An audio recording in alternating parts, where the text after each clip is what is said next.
안녕하세요. 사고책방에서 13번째로 다루게 될 책의 이름은 익숙한 절망, 불편한 절망, 서양 좌파가 말하는 한국 정치입니다. 이 책은 다니엘 튜더라는 사람이 썼어요. 다니엘 튜더는 1982년생으로 영국 맨체스터에서 태어났어요. 옥스퍼드 대학교에서 정치, 경제, 철학을 공부했다고 해요. 2002년 월드컵 때 이 사람은 한국에 처음 와서 받은 좋은 인상에 2004년 다시 서울로 돌아와 미국계 회사 및 한국계 증권회사에서 일을 했어요. 그리고 나서 2007년부터 2009년까지 다시 영국으로 돌아가서 맨체스터 대학교에서 MBA를 취득했다고 합니다. 졸업한 후에는 스위스 주리크, 한국말로는 취리히에 있는 헤지펀드 회사에서 일을 했어요. 이때의 경험으로 금융업에 종사할 뜻을 잃게 되었죠. 2010년부터 2013년까지 이코노미스트 한국 특파원으로 일했어요. 한국에서는 모두 7년을 살았다고 하네요. 2014년 말 다시 영국으로 돌아왔고요. 특파원으로 일하는 동안 다양한 기사를 썼으나 한국에서는 한국 맥주 맛없다라는 기사를 쓴 기자로 가장 잘 알려져 있어요. 이로 인해 그는 약간의 악명을 얻기도 했지만 한편으로는 소규모 자가 양조 맥주 창업에 자신감을 얻어 2013년 친구들과 함께 맥주집 The Booth를 차렸기도 했다고 합니다. 이 책은 네 파트로 구성되어 있어요. 책이 전체적으로 굉장히 알차지만 그 중에서도 정말 인상적이었던 베페 그릴로에 관한 이야기를 한 뒤 내용들을 순서대로 소개하도록 하겠습니다. 현재 이탈리아 최대 정당 중 하나는 베페 그릴로라는 전직 코미디언이 창당한 우성운동 모비멘토 싱코 스텔레입니다. 그릴로는 베를루스코니를 비판하는 정치 블로그를 운영했어요. 당시 총리였던 베를루스코니는 직간접적으로 거의 모든 이탈리아 언론을 장악하고 있어 베를루스코니에 대한 풍자는 극히 보기 드문 일이었죠. 2007년 자신의 정치 블로그가 전 세계에서 일곱 번째로 인기 있는 블로그로 등극하자 그릴로는 설교를 넘어 각 지역을 기반으로 결집하라고 사람들을 독려했어요. 웹 기반 오프라인 미팅 플랫폼인 미트업을 통해 그릴로는 블로그 독자들에게 각 지역 공동체에서 함께 모여 보다 나은 세상을 위한 아이디어나 제안을 나누며 즐기자고 촉구했어요. 그 결과 2년 만에 전국 각지에 650여 개의 풀뿌리 모임이 조직되는 돌풍을 일으켰어요. 전국적 조직이라고 할 만큼 규모가 커진 것이죠. 그들은 기존 엘리트가 권력을 독점하는 구조의 대의 민주주의에 반기를 들고 좌우가 혼합된 정치적 이념의 연합체로서 유럽 통합 회의론, 환경보호, 직접 민주주의를 표방했어요. 창당 주체들은 운동이란 말을 선호하지만 전국에는 실질 정당이 탄생하고 온라인 투표로 선출된 후보가 선거에 출마까지 하는 파란을 일으켰어요. 정책도 회원들이 직접 도출하죠. 우성운동 회원들은 웹 기반 앱에 접속해 정책 논의를 거친 후 표결을 붙여요. 반이민법 반대 결정도 같은 과정을 거쳤죠. 우성운동 돌풍의 80%는 베페 그릴로의 인기와 인터넷이라는 미디어를 노련하게 활용해 아이디어를 전파하고 사람들을 결집한 수완 덕분이었어요. 하지만 기성 정치의 환멸을 느끼는 수많은 이탈리아인이 없었다면 그 무엇도 가능하지 않았을 것이에요. 우성운동은 새 정치 바람을 일으키며 주류 정당으로 자리 잡았어요. 반면 베를루스코니를 반대하던 좌파 성향의 야권은 유권자의 마음도 얻지 못하고 관심도 끌지 못하는 무능한 존재로 비쳤죠. 이탈리아에서 벌어진 일을 보면 한국의 상황과 분명 닮은 점이 있어요. 한국판 베페 그릴로가 등장해 상향식으로 이슈를 논의하고 아이디어를 모으고 나아가 정책까지 도출하는 풀뿌리 운동을 촉구하면 새 바람은 바이러스처럼 급속히 퍼져 기성 정치권을 뒤흔들어 놓을 수 있을 것이라고 튜터는 언급합니다. 이미 한국 유권자의 3분의 1은 지지 정당이 없을 만큼 기성 정치에 환멸을 느끼고 있으며 나머지 유권자에게도 투표하러 갈 의욕이 생길 만한 일이 없어요. 이미 안철수와 나꼼수가 비정치권에서 등장해 유례를 찾아볼 수 없는 빠른 속도로 정치적 영향력을 미쳤고 특유의 신선함과 기존 질서와 대변되는 차별성으로 수백만 명의 마음을 사로잡았어요. 따라서 한국에서도 변방에서 새로운 세력이 등장할 가능성이 다분합니다. 튜더가 제시하는 풀뿌리 운동의 최종 목표는 한국의 민주주의를 수호하고 책임있는 정치를 구현하는 것이므로 정부의 부패를 막고 개방성을 높이는 데 중점을 두는 게 맞을 것 같다고 해요. 특별히 기술력이 뛰어난 것으로 알려지지 않은 케냐에서도 예산 트래킹 툴이라는 서비스를 통해 일반인이 정부의 개발 기금 집행 내역을 확인할 수 있어요. 2명의 연구원이 처음 시작했으나 전국적으로 확대되어 각 지역의 예산 집행 내역을 모니터링할 수 있게 되었고 실제로 몇 건의 부패, 자원 낭비 사례가 적발되기도 했어요. 4대강 사업이 한창 추진될 당시 한국에도 유사한 서비스가 있었다면 많은 예산을 절감할 수 있지 않을까 튜더는 짐작합니다. 미국에는 국회의원의 발언 내용이 사실인지 여부를 확인할 수 있는 팩트체크라는 웹사이트가 있어요. 언론이 종종 그러듯 정치인들도 자신들의 목적에 맞게 통계를 짜맞추곤 해요. 때로는 잘못 기억한 내용을 말하기도 하죠. 다음번에 어떤 정치인이 85%의 유권자가 특정 이슈에 동의했다고 언급하면 어떤 설문조사를 인용했는지 다 찾아보자고 튜더는 제안합니다. 백팩 그릴러에 관한 이야기는 끝났으니 이제 머리말, 서문, 파트 1부터 한번 훑어볼까요? 한국 사회는 서구인들이 한국을 어떻게 생각하는지에 필요 이상의 관심을 기울여요. 다니엘 튜더가 이 책을 쓴 동기로는 한국에 애착을 느끼고 한국에서 일어나는 일에 관심이 가니 신경을 쓰게 되었다고 해요. 이 책은 한국 정치의 문제점과 개선 방안을 고민하며 쓴 책이래요. 2012년 Economist Intelligence Unit에 따르면 한국은 미국보다 한 단계, 일본보다 세 단계 높은 전 세계 22위 민주주의 국가로 유럽 국가와 비슷한 민주적 성숙도를 보인다고 해요. 요즘 어느 시사 주간지에서나 민주주의가 위협받고 있다는 기사를 쉽게 찾아볼 수 있어요. 2014년 후퇴하는 민주주의라는 책을 쓴 조슈아 클라식은 이 책에서 오랫동안 민주주의 투사 역할을 도맡아왔던 중산층이 민주주의에 심드렁해지고 권위주의적일지라도 안정되고 유능한 정부를 선호하게 됐다고 주장합니다. 2014년 에델만 신뢰도 지표 조사에 따르면 79%에 달하는 중국인이 자국 정부를 신뢰하는 것으로 나타났습니다. 중국과 마찬가지로 비민주주의 국가인 아랍에미리트와 더불어 국민의 정부 신뢰도 면에서 세계 공동 1위를 차지했어요. 한국은 51%의 국민만이 정부를 신뢰하는 것으로 나타났어요. 정말 2명 중 1명이 정부를 신뢰할까요? 이거 에델만 저는 개인적으로 그냥 힘들어했습니다. 한국이 추구할 만한 이른바 선진국은 어딜까요? 한국이 그렇게 좋아해 마지 못했던 미국의 민주주의 역시 난관에 동착해 있어요.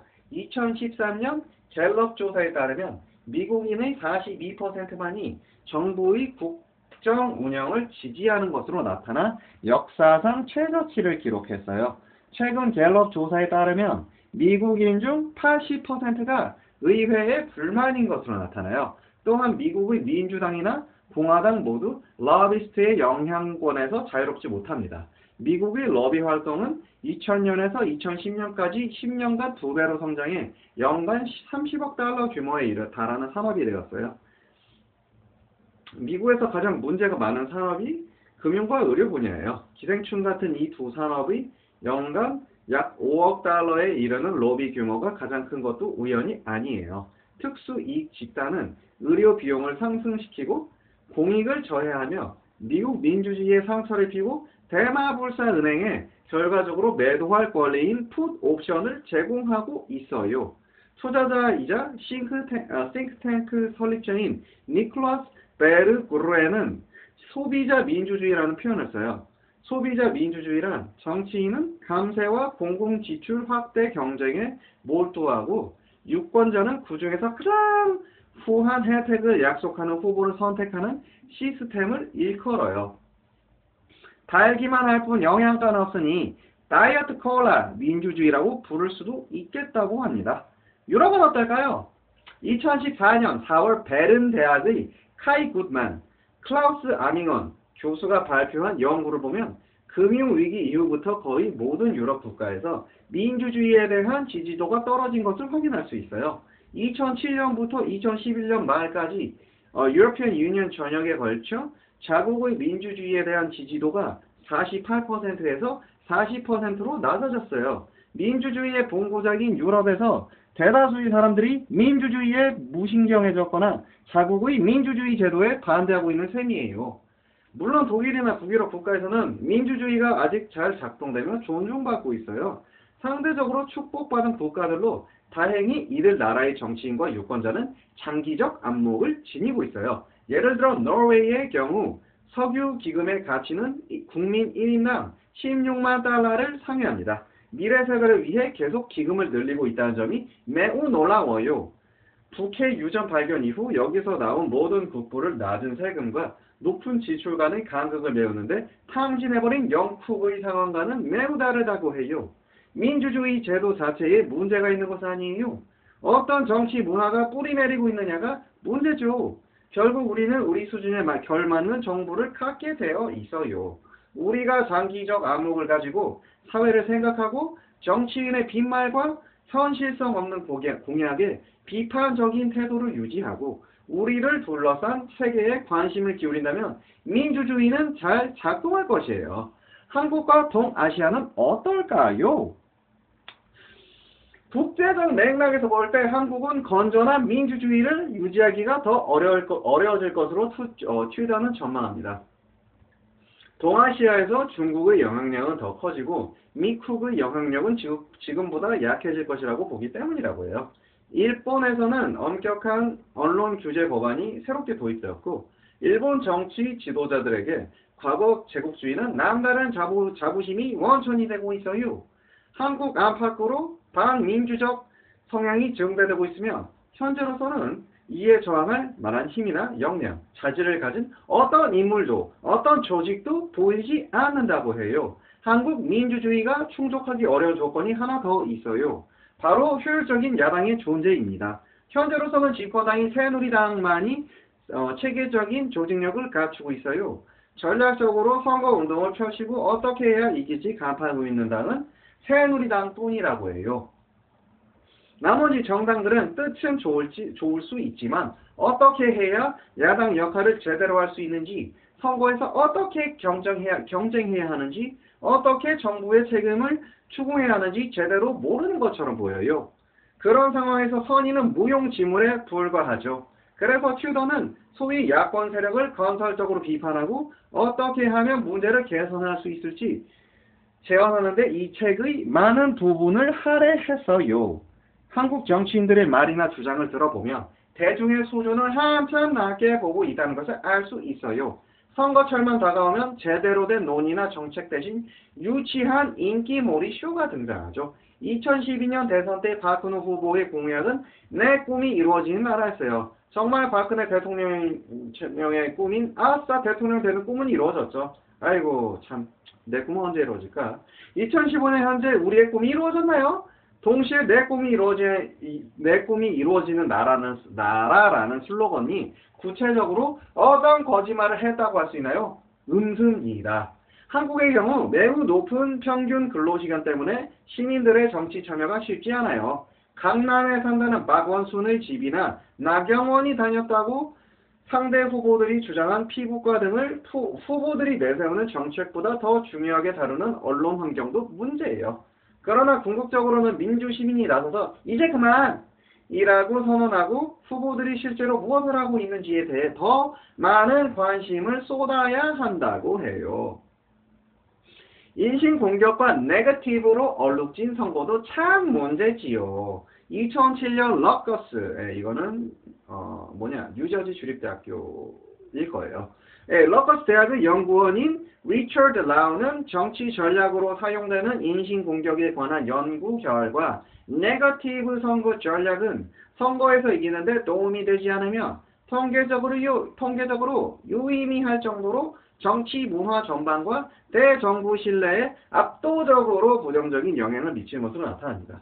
불행히도 한국에서 네거티브 전략은 일상사죠. 한국에서 사용되는 파퓰리즘이라는 단어는 세계적으로 사용되는 의미와는 다르게 사용된다고 해요. 일반 대중의 감성이나 필요에 영합해 표를 얻는 것이 파퓰리즘이지만 한국 보수 언론이 지적하는 파퓰리즘은 이와 다르다고 해요. 한국 보수층에게는 특권층의 희생으로 다수의 국민을 이롭게 하는 것이 모두 파퓰리즘이라고 해요. 정치에 대한 국민들의 신뢰도에서 한국은 OECD 회원국 중 최저 수준이에요. 정치 불신의 원인에는 비열한 정치 수법과 끊이지 않는 부패 등 여러 가지 있습니다. 여기에 너무도 쉽게 공약을 파기해버리는 한국 정치인들의 행태도 추가하고 싶다고 해요. 그런 행태는 어차피 유권자들은 공약을 잘 기억하지 못할 거라는 정치인들의 못된 태도에서 비롯된 것이라고 해요. 유화적 정치의 한 단면으로 볼 수 있죠. 2014년에도 두 건의 공약 파기가 있었잖아요. 노년층에게 기초연금으로 월 20만 원씩 보장하겠다는 약속 파기와 지방선거 후보 공천 절차를 개혁하겠다는 공약 말이죠. 가장 중요한 사실은 공약을 너무도 쉽게 파기했음에도 새누리당 지지층에는 변화가 없다는 점이에요. 사실 정치 전문가나 정치인 당사자를 빼고 공천 절차에 신경 쓰는 사람이 얼마나 되겠어요. 공약 파기가 지속적으로 일어난다면 결국 정치 제도에 대한 국민의 냉소, 불신으로 이어질 것이에요. 또한 정책을 보고 투표해봤자 정책이 현실화되지 않는다고 생각하게 될 것이에요. 정치에 대한 무관심이 커지고 부정적인 정치 수법 등의 영향을 받은 유권자들이 투표를 하면 새누리당에는 오히려 득이 돼요. 전 세계 어느 곳이나 젊은 유권자에 비해 노년층의 투표율이 높아요. 젊은 층은 정치에 대한 기대가 있고 긍정적인 요인이 있을 때만 투표장에 나타나죠. 한국에서는 정치, 특히 소위 진보의 화멸을 느끼는 젊은이들이 늘면서 젊은 층의 정치 참여율이 저조해졌어요. 그 결과 정치권은 청년 관련 문제 해소를 위해 사실상 아무것도 한 것이 없어요. 반면 노년층 인구는 크게 증가하고 있어요. 나이가 들수록 보수화되고 기득권을 지지하는 것은 어디에서나 일어나는 현상이죠. 튜더에 의하면 한국 보수주의자들은 너와 생각이 다르면 무조건 빨갱이! 라는 식으로 대응을 한다고 해요. 종북 프레임을 들이대는 것이 불합리하다는 것을 모를 리가 없지만 그들은 그 수법이 진보 진영을 수세로 몰아넣는데 매우 효과적이라는 것도 잘 알고 있다고 해요. 한국에 있는 외신 기자라면 누구나 놀라는 것이 있다고 해요. 바로 명예훼손법이에요. 외신 기자들이 한국에서는 사실을 지적하여도 소송당할 수 있다는 점을 받아들이기까지는 꽤 많은 시간이 걸린다고 해요. 당신의 발언이나 글이 누군가를 불쾌하게 만들어서 기소되면 해당 사실을 공표한 행위가 공공의 이익에 부합하는지 피고에 증명해야 해요. 공공의 이익이란 물론 매우 주관적인 판단이에요. 공공의 이익을 위한 것인지 입증하는 것은 어디까지나 피고의 몫이므로 명예훼손법은 존재 자체로 언론의 자유를 제한할 수 있죠. 물론 형법상 명예훼손죄가 존재하는 민주국가도 있어요. 미국이 17개 주, 일본, 덴마크, 노르웨이, 스웨덴 등 명예훼손이 법전에만 존재해서 실제로는 거의 적용되지 않거나 실제 소송으로 이어진 사례는 극히 드물다고 해요. 명예훼손을 범죄로 처벌하는 국가는 그리스, 터키, 이탈리 등으로 Economist Intelligence Unit에서 발표한 민주주의 지수에서 한국보다 순위가 낮은 국가들 뿐이에요. 한국에서는 민주주의 국가로서는 드물게 형법상 명예훼손법이 빈번하게 적용되어요. 2011년 출판물에 의한 명예훼손 기소사건이 9,000건이 넘었고 인터넷 관련 기소사건은 1,000건 이상이었어요. 더욱 놀라운 것은 기소 건수가 최근 몇 년 사이 급격하게 늘고 있다는 점이에요. 감출 것이 많은 이들이 시대착오적이고 비민주주의적인 법에 더 많이 기대고 있는 것이 아닌가 싶다고 튜터가 말합니다. 권력자를 비판하려는 기자나 논평가를 주저하게 만드는 현상을 위축 효과 칠링 이펙트라고 해요. 한국에서는 명예훼손 위반으로 최대 7년형까지 선고받을 수 있으니 재갈 몰리기 효과가 상당하다고 해요. 어떤 사람은 한국의 경우 정치 문화가 성숙하지 못해서 엄격한 법이 없으면 허위 사실을 유포하는 사람들이 생길 거라고 하는데 이에 튜더는 다음과 같이 반박해요. 허위 사실 유포에 대해서는 여타 민주 국가에서 이미 그렇게 하고 있듯 구금 없는 벌금만으로도 충분한 처벌이 될 수 있을 거라고 말이죠. 한국에서는 언론사 수익에서 광고가 차지하는 비중이 매우 높아 대기업이 얼마든지 영향력을 행사할 수 있는 상황이에요. 대기업 홍보팀은 약점을 가진 한국 기자들을 함부로 다루는데 너무 익숙해져 있어요. 전 세계적으로 볼 때 페이스북, 구글 등 자체적으로 뉴스 콘텐츠를 생성하지도 않는 신생 온라인 매체들이 상당한 광고 수입을 올리고 있어 기존 신문사들은 쇠퇴 일로를 치닫고 있어요. 이런 상황 때문에 신문사 광고주들의 입김은 더욱 거세져 더욱 많은 것을 요구할 것이에요. 노무현 정부 후반부터 한국 언론의 자유는 절대적 기준으로 보나 상대적 기준으로 보나 꾸준히 후퇴했다고 해요. 2006년 국경 없는 기자회 연간 보고서에 따르면 점수가 낮을수록 자유도가 높고 0.5가 최고 점수인 것을 감안했어요.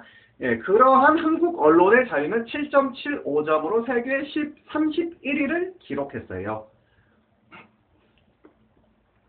2013년에는 언론 자유도 지수가 24.5점으로 치솟아 세계 50위를 기록했고 2015년에는 26.5점으로 세계 60위를 기록해 하이티, 파푸아뉴기니, 말라위보다 언론 자유가 보장되지 않는 것으로 나타나요. 프리덤 하우스 2014년 연간 보고서에 따르면 전 세계적으로 언론 자유도가 10년 만에 최저 수준을 기록한 것으로 나타났어요. 민주주의가 전반적으로 침체를 겪고 있는 추세를 반영한 결과이기도 하지만 뒤집어 말하면 그만큼 권위주의가 점점 더 만연하고 있다는 뜻이에요.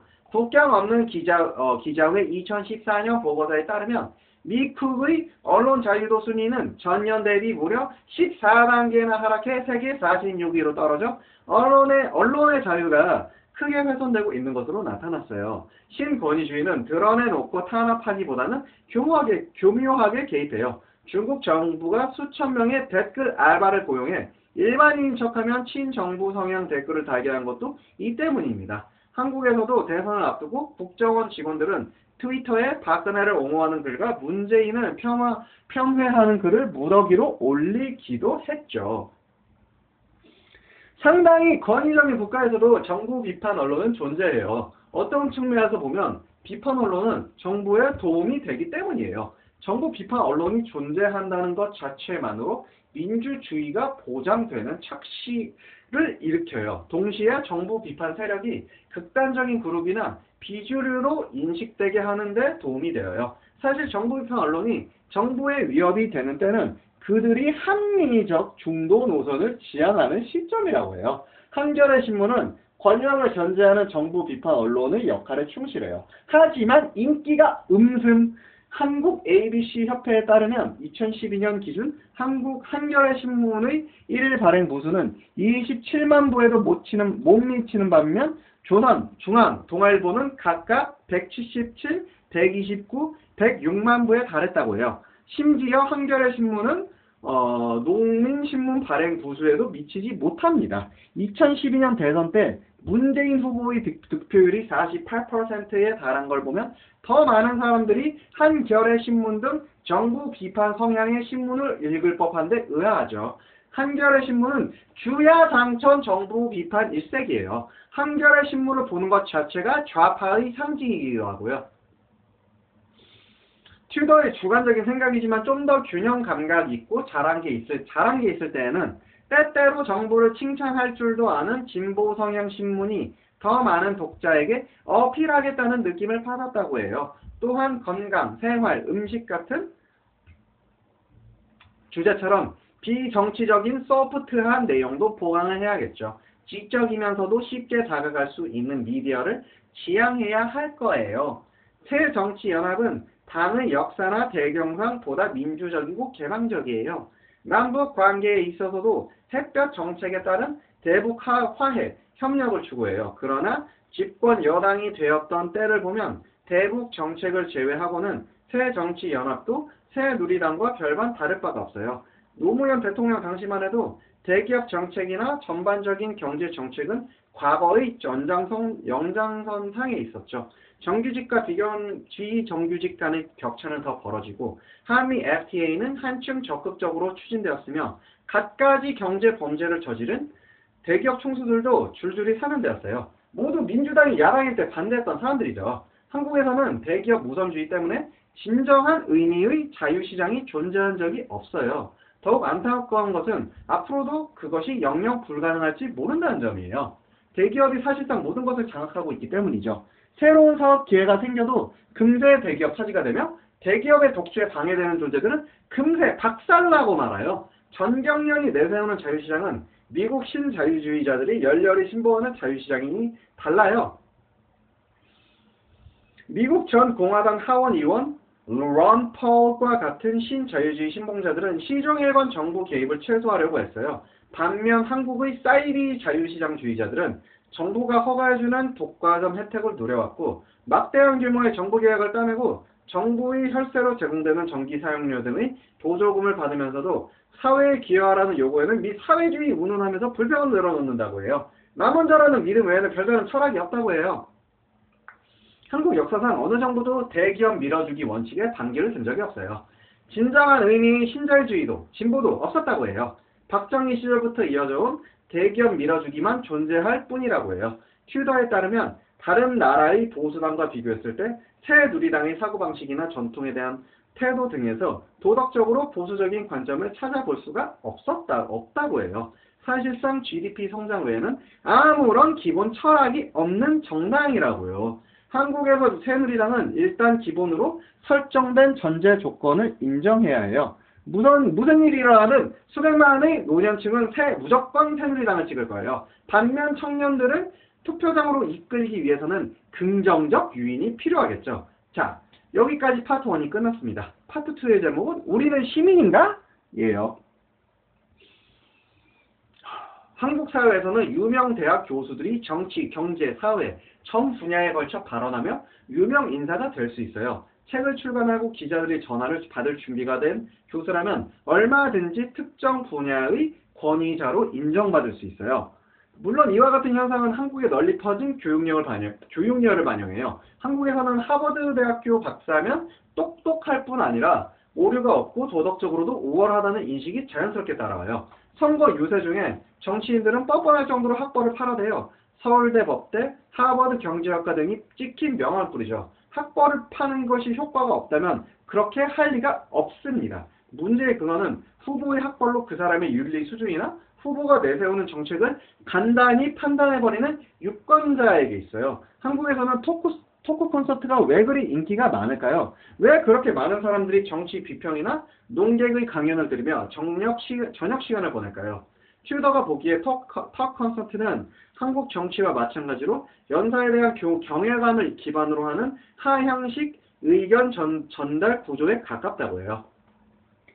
토크 콘서트 대신 진정한 의미의 열린 대화가 자리 잡으면 좋지 않을까 제안합니다. 예를 들어 런던에는 런던 토론회, Central London Debating Society라는 클럽이 있다고 해요. 1000명이 넘는 회원을 보유한 이 모임은 다양한 주제에 대한 토론이 이루어지는 장이에요. 회원들은 펍, 극장 등의 열린 공간에 모여 마거렛 thatcher는 좋은 총리였나? 토니 블레어가 전쟁범으로 회부되어야 하는가? 와 같은 주제를 놓고 토론을 벌인다고 해요. 불완전한 인간을 숭배하지 말고 아이디어나 논의 자체를 함께 발전시켜보는 것이 어떨까 하는 게 튜더의 제언이었어요.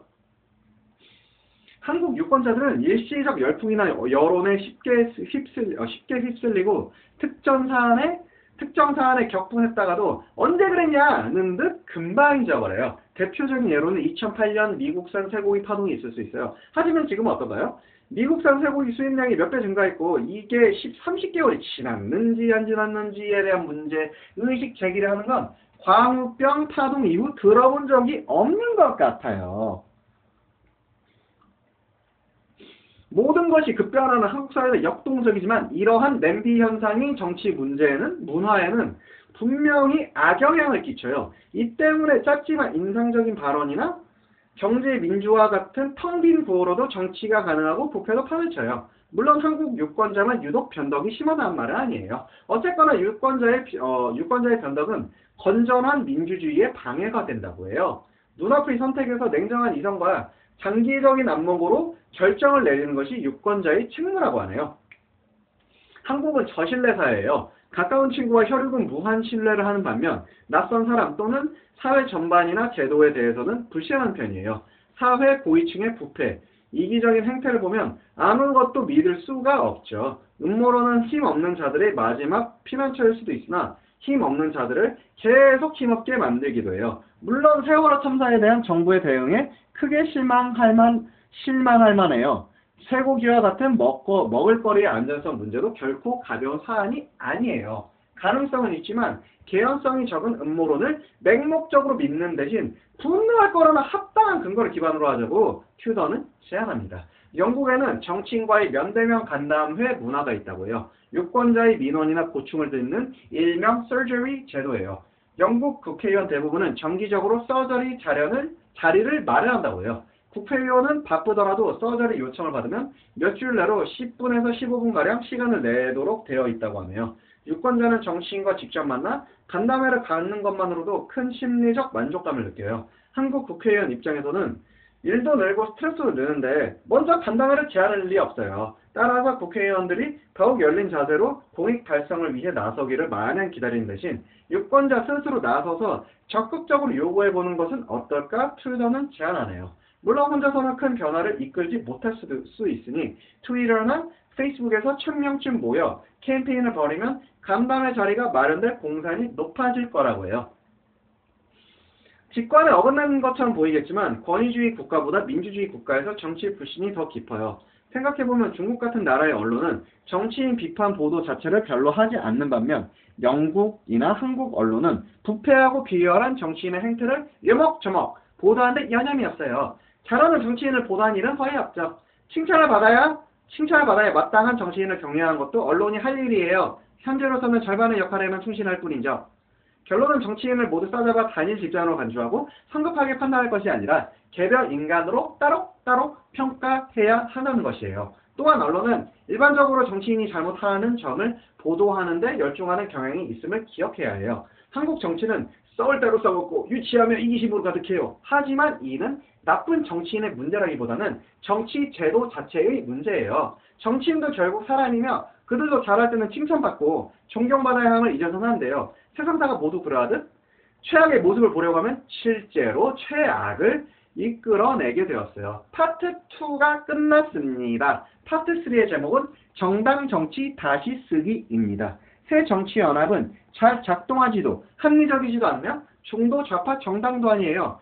튜더는 새 정치연합의 정체를 도통 모르겠다고 하네요. 최선차게 아닌데 새 정치연합은 줄곧 네거티브 전략을 구사해왔어요. 새 정치연합은 2012년 제19대 국회의원 선거 때도 MB 정권 심판에 몰두했어요. 한국은 아직 사회 경제적 지위 향상에 대한 열망이 강한 나라예요.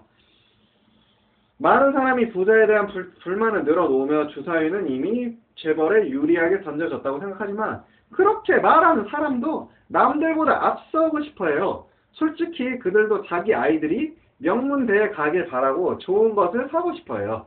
성공지향적인 한국 사회에서 진보 진영이 선택할 수 있는 최고의 전략은 부자를 벌하는 정책이 아니라 진보적일의 유권자의 사회 경제적 지위 향상에 도움이 되는 정책을 제시하는 것이에요. 대표 얼굴만 바꾸거나 계층 간 투쟁을 부추길 것이 아니라 더 나은 미래를 제시하는 파워드리브 전략을 구사해야 진보 진영이 이길 수 있어요. 평균적인 유권자들에게 보수주의는 일종의 기본 베이직 세팅이에요. 사람들은 대체로 변화를 싫어해요. 얻는 것을 좋아하는 마음보다 잃어버릴지도 모른다는 두려움이 더 크기 때문이죠. 여기서 말하는 보수주의는 정치적 의미에서의 보수가 아니라 연속성을 선호하는 인간 심리의 보수성을 의미해요. 한국에서 연속성이란 박정희가 추진한 재벌 일변도의 국가 주도형 자본주의를 잇는 새누리당으로 대변되어요. 이 연속성을 깨기 위해서는 변화를 두려워하는 사람들을 설득할 만큼 큰 이득을 가져다 줄 수 있는 정권을 창출해야 해요. 이런 관점에서 볼 때 새누리당 때리기로 일관하는 새정치연합의 전략은 먹혀들 리가 없습니다. 새정치연합은 유권자를 설득하는 일에 늘 전병이었어요. 새누리당을 비판하고 정부 인사들이 스캔들을 공격하는 등 어부지리식 승리에만 기댈 뿐이죠. 파워드리브 선거를 통해 왜 새정치연합을 선택해야 하는지 보여주지 못해요. 새정치연합은 차기 정부라기보다는 만년 야당처럼 행동해요. 만년 야당처럼 행동하면 야당에서 결코 벗어날 수 없다는 점이 새정치연합의 비극이죠. 박근혜 정부는 출범 이후 잇따른 인사 파문도 모자라 전략적 실책으로 갈팡질팡하는 모습을 반복해서 드러냈어요. 그러나 새정치연합도 엉망인 터라 집권 여당의 실책이라는 절호의 기회를 잘 살려내지 못하고 있어요. 정치에서 프로페셔널리즘, 일관성, 일사불란한 조직력은 정치 이념만큼이나 중요해요. 이런 점에서도 야권의 이리저리 찢기고 흩어져 갈피를 잡을 수 없어요. 외신 기자뿐만 아니라 대다수 한국인이 보기에도 새누리당은 라이벌 정당에 비해 훨씬 잘 조직화된 정당이에요. 튜더가 민주당 당사에 갔을 때 눈에 띄었던 것 중 하나는 특정 그룹이 구성원 대부분을 차지했다는 점이에요. 왕년에 학생운동을 한 지식인이나 교수처럼 보이는 40, 50대 남성이 아닌 사람을 찾기 힘들 정도였다고 해요. 다양성이 배제된 특정 그룹이 당을 주도하고 끊임없이 학생운동 시절과 박정희를 운운하는 사람들로 뭉친 정당은 국민 전체를 대변하는 정당이라고 인식되기 어려워요. 대부분 좋은 사람이었으나 너무 과거에 사로잡혀 있고 나이나 성별, 배경면에서 다양성이 부족해 국민을 제대로 대변할 수 있는 정당이라는 희망을 품기 어려워 보인다고 튜더는 표합니다. 성다양성 관점에서 볼 때 새누리당, 새정치연합 모두 실망스러워요. 두 정당은 비례대표 공천자의 절반 이상을 여성으로 배정토록 하는 현 공식 선거법의 여성 할당제를 따르고 있어요. 하지만 권고 규정밖에 없는 지역구 의원 공천은 상황이 달라요. 새누리당 지역구 127명 가운데 4명, 새정치연합 지역구 106명 의원 가운데 13명만 여성이에요. 튜더는 새누리당이 한국에서 정치공학이 가장 뛰어난 정당이라는 점을 인정합니다. 특히 국회의원 선거에서 이 자스민을 비례 후보로 공천한 것은 매우 영리한 전략이었어요. 한국 거주 외국인 수가 이미 150만 명에 달하며 그 가운데는 한국으로 시집와 기화하고 아이를 낳고 사는 주부들이 상당수예요. 새누리당은 새정치민주연합보다 발빠르게 외국에서 온 한국 시민 이 자스민을 기용함으로써 앞으로 10년간 외국에서 온 한국 시민의 표심을 얻은 셈이 되었어요. 튜더가 보통 야권에 표를 던지는 유권자로 서울에 거주하는 20, 30대를 대상으로 10명에게 다음과 같이 물어봤어요. 새정치연합의 대표 정책이 무엇이라고 생각하시나요? 이들은 정치에 직접적인 연관은 없으나 모두 정치에 관심이 있기 때문에 정치에 완전히 무지하다고 말할 수 없는 사람들이에요. 그럼에도 불구하고 질문에 답한 사람은 2명뿐이었어요. 게다가 2명 모두 대북 정책이라고 답했어요. 설문자 대부분은 특정 정책보다는 새정치연합에 대한 전반적인 인상을 설명했어요. 하나같이 부정적인 반응이었습니다. 응답자 가운데 좌파 성향이 강할수록 새정치연합을 제2의 새누리당, 심지어 다이어트 새누리당이라고 부르기까지 했어요. 우파 성향 응답자는 새정치연합이 새누리당 왼쪽에 자리 잡고 있긴 하지만 새누리당이 견제할 필요가 없을 만큼 무능력한 존재라고 답했어요. 조직력이 부족하다는 지적이 공통적이었고 오합지졸이란 말도 몇 번 등장했습니다. 한국의 선거에서 대북정책은 지역적인 문제에 불과해요. 여느 다른 나라와 마찬가지로 경제, 교육, 고용, 보건 등이 주요 정책이에요. 안타깝게도 새정치연합은 꽤 오랫동안 주요 정책 중 어떤 의제도 주도하지 못하고 있어요. 새누리당이 뭔가를 내놓으면 그제야 따라잡으려고 애쓰거나 여론이 뒤끌 때마다 서투르게 대응하는 인상이 역력해요. 세월호 합의안을 도출했다가 다시 뒤엎은 것도 한 예죠. 파트 3가 끝났습니다. 마지막 파트 4. 민주주의. 끝나지 않은 여정을 보도록 할게요. 튜더는 향후 10년에서 20년 후 가장 중대한 문제로 떠오를 법한 사안에 대해 화두를 던져요. 왜 한국의 불평등 문제는 날이 갈수록 심해질까요? 왜 한국은 비정규직 공화국이 되었을까요? 왜 가계부채는 늘고 있을까요? 복지는 왜 확대돼야 할까요? 어느 정도는 소위 IMF 사태의 여파라고 주장할 수도 있어요. 물론 IMF 사태가 전환점이 된 것은 사실이나 불평등이 지속되고 상황이 이 지경으로 악화된 것까지 다 설명하지는 못해요. 한국 노동계에 닥친 재난은 한국이 중국 등 다른 나라와 비교했을 때 경쟁력을 잃었기 때문에 나타난 결과예요. 한국은 저임금 생산지로 세계화 물결에 합세했지만 이제는 상황이 역전되었어요. 대다수의 고급 제조업 일자리를 잃어버린 사실상 포기한 나라에서 나고 자란 튜더는 산업 공동화의 여파가 얼마나 파괴적인지 잘 알고 있어요. 영국이 현재 겪고 있는 소득과 기회의 불균형, 빈곤, 복지 의존 등의 문제는 그 뿌리를 거슬러 올라가 보면 지방에 있는 질 좋은 제조업 일자리가 사라지고 임시직과 단순 서비스직이 그 자리를 메운 결과예요. 현재 이상적 모델로 받아들여지고 있는 영미식 모델을 폐기하고 스위스나 독일 같은 나라를 본받아 고급 제조업과 서비스 산업의 동반 발전을 추구하지 않으면 한국의 상황도 크게 다르지 않을 것이라고 해요. 현재 아동 빈곤율이 60%에 육박하는 미국 디트로이트도 1960년대에는 제조업 덕분에 당시 미국에서 가장 높은 1인당 소득을 자랑했다는 사실을 혹시 아시나요? 영국의 항구 도시 뉴캐슬과 글래스고도 전 세계가 부러워하는 선박을 건조하면서 한때 부자 도시로 등극했어요. 하지만 이들 도시는 시간이 지나면서 일본과 한국의 자리를 내줬습니다. 울산이 부상하면서 디트로이트와 글래스고는 저물었어요. 한국 사람들에게는 여기까지가 이야기의 끝이죠. 하지만 산업 기지를 신흥 국가에 내준 영국과 미국에는 대규모 실업, 범죄, 사회분열, 잠재력 있는 인재의 낭비 등 암울한 이야기가 이어집니다. 영국이 제조업을 버리고 서비스 산업에 주력하기로 선택한 순간 근본적으로 런던과 나머지 지역의 균형이 완전히 깨지기 시작했어요. 런던은 이제 명실공히 세계 제1의 도시로 등극했고 영국의 다른 도시에 의존할 필요가 전혀 없는 독자적인 도시가 되었어요. 한편 글라스고 같은 곳에서는 구할 수 있는 일자리는 기본 권리만 보장해주고 쥐꼬리가 난 시급을 주는 일들일 것이라고 해요. 제조업 일자리는 이제 튜더의 고향 맨체스터 근방이 아니라 중국에서 넘칩니다. 영국 정치인들은 경제 발전의 다음 단계인 서비스 경제로의 전환을 외쳤습니다. 하지만 그렇다고 모두가 은행가가 되고 비즈니스 컨설턴트가 될 수는 없는 노릇이에요. 서비스 산업은 이분화되어 있습니다. 높은 임금을 받는 고숙련 서비스직이 있는가 하면 최저 임금을 받는 계약직도 있어요. 튜더 고향의 많은 서비스직은 물론 후자라고 해요. 한국에는 영국과 같은 수준의 실업수당이 존재하지 않습니다. 하지만 영국이 그랬던 것처럼 10년, 20년이 흐르면 많은 인원이 한꺼번에 제조업에서 밀려날 것이에요. 실제로 지난 몇 년간 한국의 대형 선박 건조 회사들은 중국 등 여타 국가의 시장 점유율을 빼앗기고 있어요. 서비스 부문은 수백만 개의 일자리를 창출하는 등 고용 효과가 큽니다. 하지만 연장자들은 보통 조기 퇴직 제도로 멀쩡한 일자리에서 밀려나요. 게다가 애처로울 정도로 비생산적이에요. 서비스업은 부가가치 창출이 제조업의 56% 수준이에요.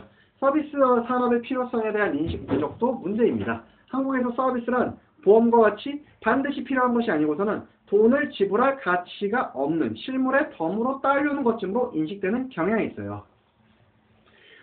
스위스와 독일 같은 나라도 몇 년간 제조업 일자리를 잃었지만 영국이나 미국만큼은 아니에요. 독일에서는 직원 수는 유지하되 양질의 하이텍 제품을 예전보다 더 많이 생산하고 있어요. 독일의 생산직 근로자들은 로봇으로 대체되는 단순 노동자가 아니라 로봇을 활용하며 작업하는 고숙련 인력이에요. 반면 영국에서도 생산성은 향상됐지만 자동화로 인해 인력이 줄고 예전보다 약간 더 많은 제품을 생산하는 데 그쳤어요. 독일과 영국의 교육 시스템을 봐도 제조업에 대한 다른 인식을 확인할 수 있어요. 독일의 대학 입학률은 30% 수준으로 OECD 평균 수준을 한참 밑돌아요. 하지만 취업으로 이어지는 기술교육은 탄탄합니다. 정규교육과 직업교육을 같이 받은 학생들은 졸업 후 바로 고숙련, 고수입 일자리를 얻고 미래 전망도 밝아요. 독일과 스위스의 청년 실업률은 8% 정도 되어요. 반면 2014년 6월 기준 영국의 청년 실업률은 18%에 달합니다. 영국의 대학 진학률은 거의 50% 정도예요.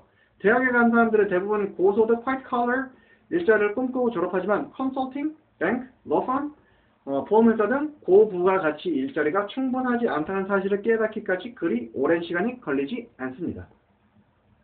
대다수는 백수가 되거나 꺼지라고 외치는 고객을 응대하는 콜센터에서 일하게 되죠. 영국은 이미 많이 늦었어요. 하지만 튜더 생각에 한국에는 아직 10년 정도 시간이 남아있는 것 같다고 해요.